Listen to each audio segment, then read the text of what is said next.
Hey YouTube, this is Dave again, and what I want to talk about today is sort of from my own personal experience, just breaking down what I consider to be the stages of emotional processing when dealing with your emotions, and sort of a step-by-step sort of scenario, and in terms of how the energy gets transmuted from sort of a negative to a positive. So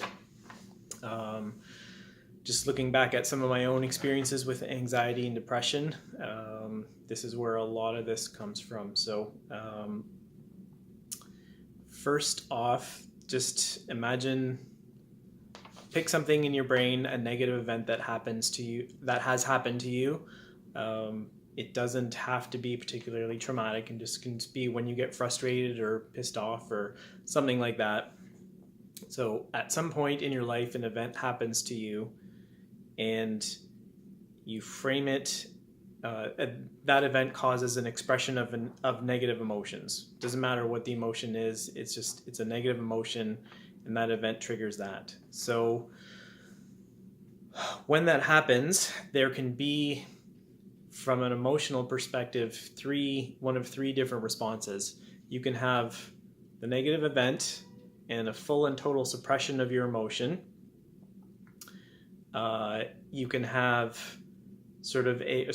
four possible emotional responses. I said three. You can have total suppression. You can have a partial expression of the negative emotion with a partial repression or suppression as well, so that part of it is not expressed. You can have a hyper expression of the negative emotion, where it just comes out uncontrollably to the point where it's hurting yourself and other people. Or you can have a full expression of the feelings and emotions involved in a healthy way, and that's what we want to get to. Definitely something that takes a little bit of practice in terms of building your emotional strength. But those are sort of the four outcomes or scenarios, how people respond in general. And so if you have a full repression of emotion, that's not something I'm going to talk about too much in this video. I'm going to spend most of the time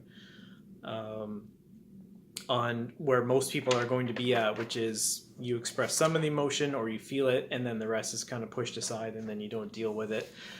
But if you do have full repression of emotions, at that point there can be absolutely no forgiveness. It can't happen until you have the expression and get that out of your system.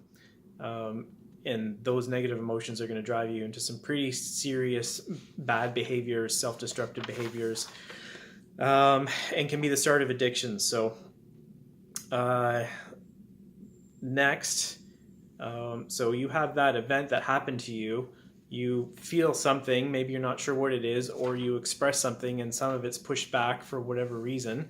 A lot of that is based on a couple things: your comfort level of expressing the feeling. Some people are just not comfortable doing it, like I am, not at all.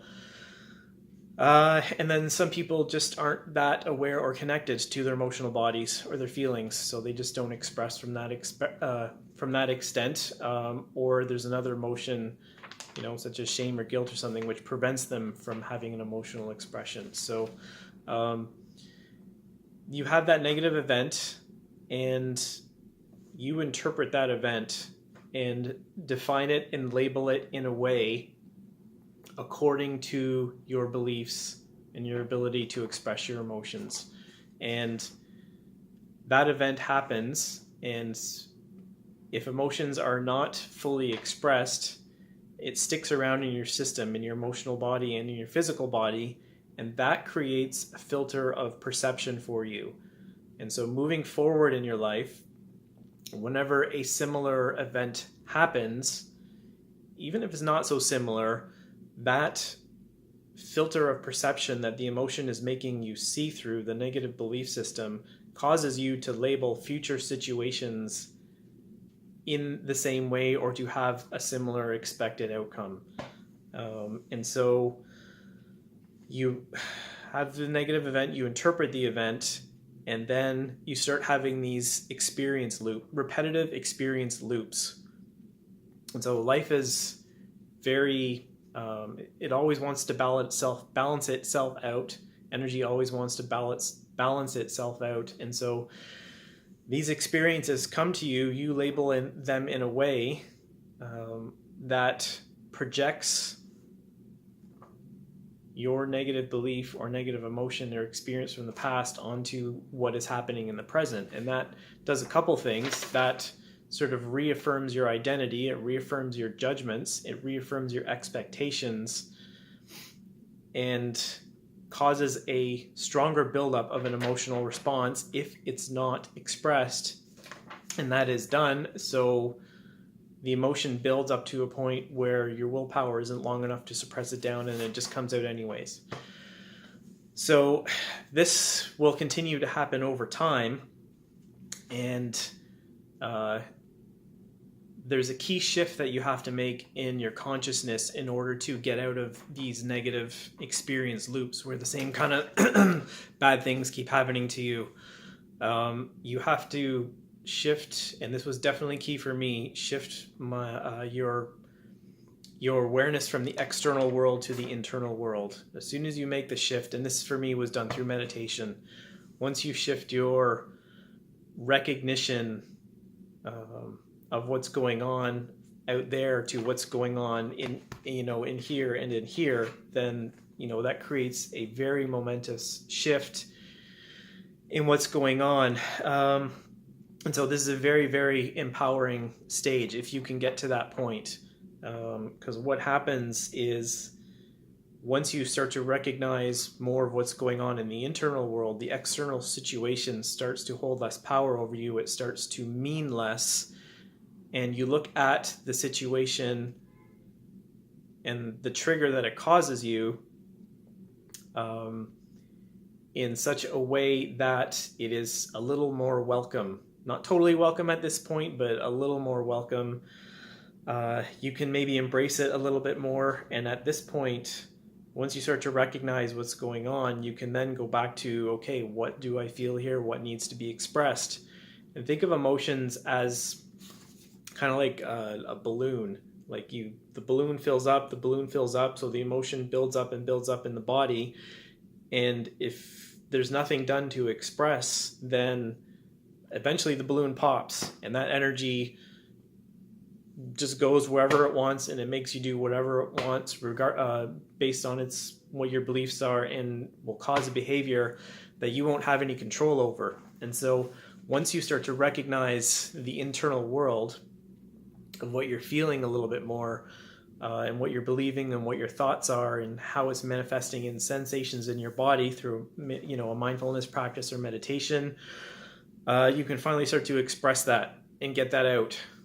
And so if we said before, emotions are like, imagine a balloon full of emotion, it's just building. Now you can finally diffuse, and that balloon gets smaller and that balloon gets smaller, and you can express that emotion over time in a way that is a little more healthy and in a way that doesn't hurt yourself or others.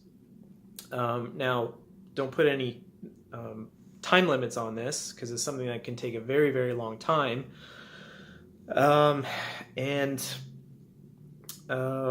Once the sort of, if that balloon gets down to the point where there's not much left in it, that energy that your body was holding on to starts to not affect you anymore. But most importantly, your perception and your definition of how things are start to change naturally according to that, because that emotion creates a strong filter over your perception and how you see the world. And once that emotion is expressed and gone and out of your system, that leaves energy and room for a new line of thinking and a new belief system to come in and supplant the old belief system.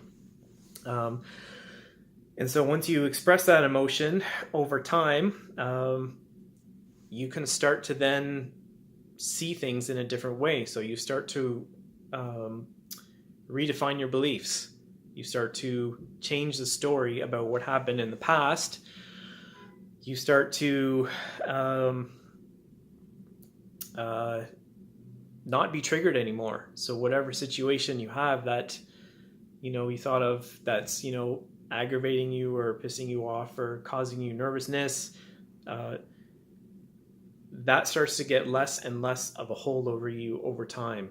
And this is just, it's a very, very empowering thing. You can go into the situation and you can not be triggered, and you can not have the automatic reflexive emotional response. And that when that happens, you change how you behave towards other people. They will start changing how they behave towards you. And there's a different dynamic in the scenario, in the situation. So after you sort of start to redefine your beliefs, that can change your behavior, which starts to change who you are. And once you start to do this, you can start to have more forgiveness. You can start to see, you get this expanded awareness, where you start to, after you've been through it a few times yourself, you start to see how other people might be behaving or acting from the same sort of triggers, and you know what's going on within them because it was going on exactly the same thing with you. And you start developing a little bit more compassion in the situation. Instead of being defensive and guarded, you can be a little more open, a little more calm. And like I said, you can start to forgive a little bit more at this stage. It can start to change your behavior once you get this redefinition of beliefs and expanded awareness. In two ways. And first, I already said, it's just so you're not triggered anymore. So that changes your behavior there. But two, and this is, sort of a longer term thing down the road, you might even, want to start sharing your wisdom or what you've learned so you can prevent other people from going through sort of the same scenarios and situations, so they don't have to have such a difficult time of things. So you get this expanded awareness where you see the world in a different way, you act in a different way, and you behave in a different way. And when that happens, you get a restructuring of your identity and who you are and how you see yourself in the world. Because you can look at that old situation and that used to trigger you, and you can just look at it from a distance and go in those situations and they don't bother you, and you just look at who you used to be and you say, okay, that's not me anymore. I am just not like that.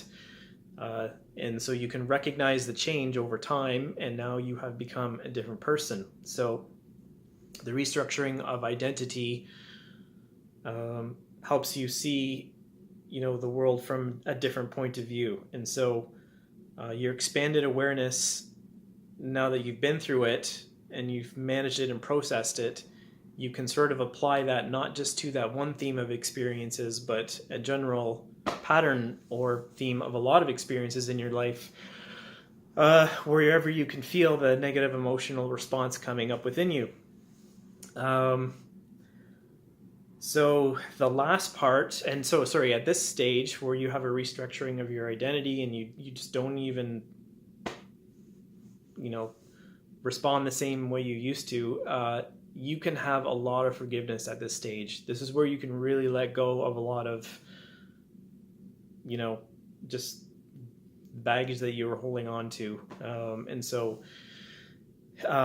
this helps definitely enliven you and enlighten you and bring you up a little bit more.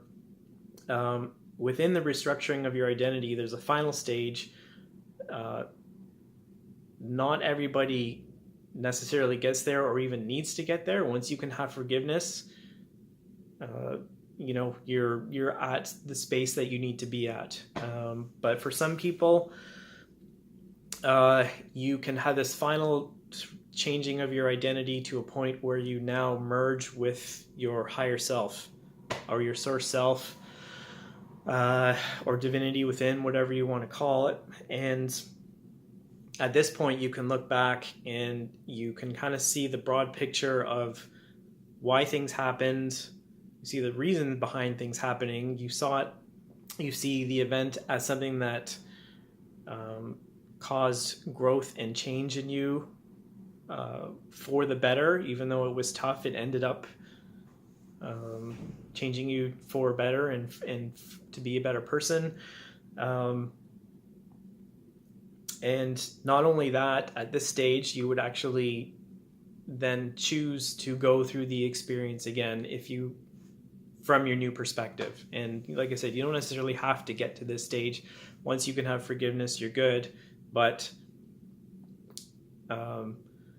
your soul self chooses to go through experiences for certain reasons, and we don't always understand, and we're not supposed to understand in the moment why they're happening. That only ever comes later on down the road after the expression of emotion has happened, so it can wash away that distorted filter of perception that you've been living your life through. And so if you can get to the point where you can actually say, yep, I go through that again, it was totally worth it. At this stage, there is no forgiveness that is even necessary. It's not even needed. So that's just what I wanted to share, just kind of a breakdown of the process as I see it now, looking upon the past of the times that I went through, pretty bad anxiety and depression. And those are kind of the steps and the stages that sort of help me merge and move my way through it. So hopefully that's helpful for someone out there watching this video, and thank you very much for watching, and take care.